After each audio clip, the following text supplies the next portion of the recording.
मैं ही गरीब क्यों, भगवान शिव की प्रेरक कहानी। आजकल के दौर में अधिकतर लोग अपने जीवन से असंतुष्ट हैं। उन्हें लगता है कि मैं ही गरीब क्यों, मैं ही दूसरों से कमजोर क्यों हूँ। उन्हें अपने आप में दूसरों के मुकाबले कमी लगती है। वे इसका दोष भगवान को देते हैं, उन्हें अपनी स्थिति का कारण ठहराते हैं। इस कहानी में आपको इस प्रश्न का संपूर्ण उत्तर मिल जाएगा और आप अपने जीवन से संतुष्ट भी महसूस करेंगे। भगवान शिव की प्रेरक कहानी बहुत समय पहले की बात है।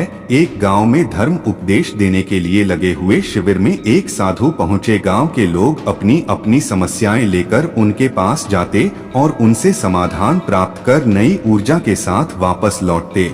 गांव के बाहर एक गरीब राह में बैठा उस साधु के पास आते जाते लोगों को निहारता रहता। उसने देखा कि दुखी चेहरा लिए भारी कदमों से लोग उस साधु के शिविर में जाते और नई ऊर्जा के साथ चेहरे पर खुशी व आनंद लिए वापस लौटते। गरीब ने सोचा क्यों न मैं भी उस साधु के पास अपनी समस्या लेकर जाऊं। यह सोचकर हिम्मत करके वह भी शिविर की ओर चल देता है। शिविर में एक एक कर क्रमबद्ध तरीके से व्यक्ति को प्रवेश मिलता है, इसलिए वह भी अपनी बारी की प्रतीक्षा करने लगा। जो कुछ उसने रास्ते में देखा अब यहाँ उसे साक्षात देखने को मिल रहा है। लोग एक एक कर अपनी समस्याएं बता रहे थे और साधु चुपचाप शांति से सबकी समस्या सुन रहे थे और जवाब दे रहे थे। उसकी भी बारी आई। उसने उस साधु को प्रणाम किया और बोला, बाबा मैं ही गरीब क्यों। साधु मुस्कुराए और बोले, तुमने कभी किसी को दिया ही नहीं, इसलिए गरीब हो। इस पर वह आश्चर्य से वह उस साधु का मुंह ताकने लगा और बोला, बाबा मेरे पास कुछ देने के लिए है ही नहीं, बड़ी मुश्किल से गुजारा हो पाता है और कभी कभी तो भूखे ही सोना पड़ता है, इतना गरीब हूँ। उसके बाद साधु शांत भाव से बोले, तुम्हारे पास एक चेहरा है, किसी को भी मुस्कुराहट दे सकते हो। तुम्हारे पास मुंह है, किसी को भी प्रशंसा भरे कुछ शब्द दे सकते हो। जो हाथ तुम्हारे पास है, किसी की भी मदद कर सकते हो। दरअसल जिसके पास में ये तीन चीजें हैं वह भला कैसे गरीब हो सकता है।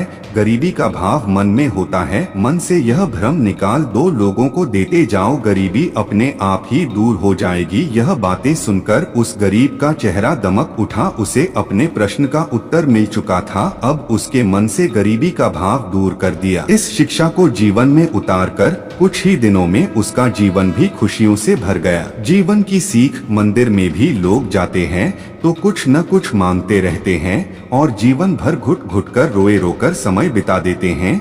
वे ईश्वर की कृपाओं को कभी समझे ही नहीं, जीवन की महत्वता को कभी जाना ही नहीं।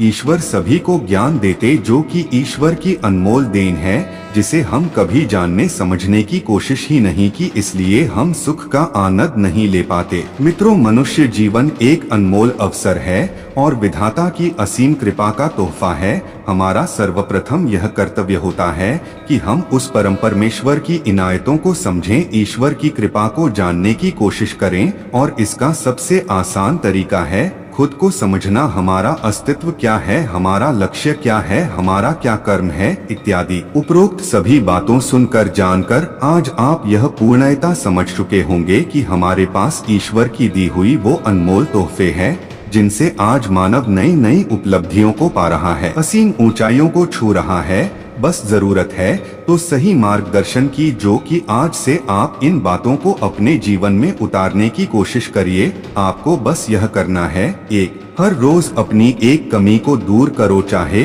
वह आपका गुस्सा हो या फिर नकारात्मक सोच। 2, जब भी कुछ सोचो तो अच्छा सोचो। 3, अगर कुछ करने का सोचे हो तो तब तक उसके पीछे लगे रहो जब तक कि वह काम हो नहीं जाता। और कमेंट में हर हर महादेव जरूर लिखें।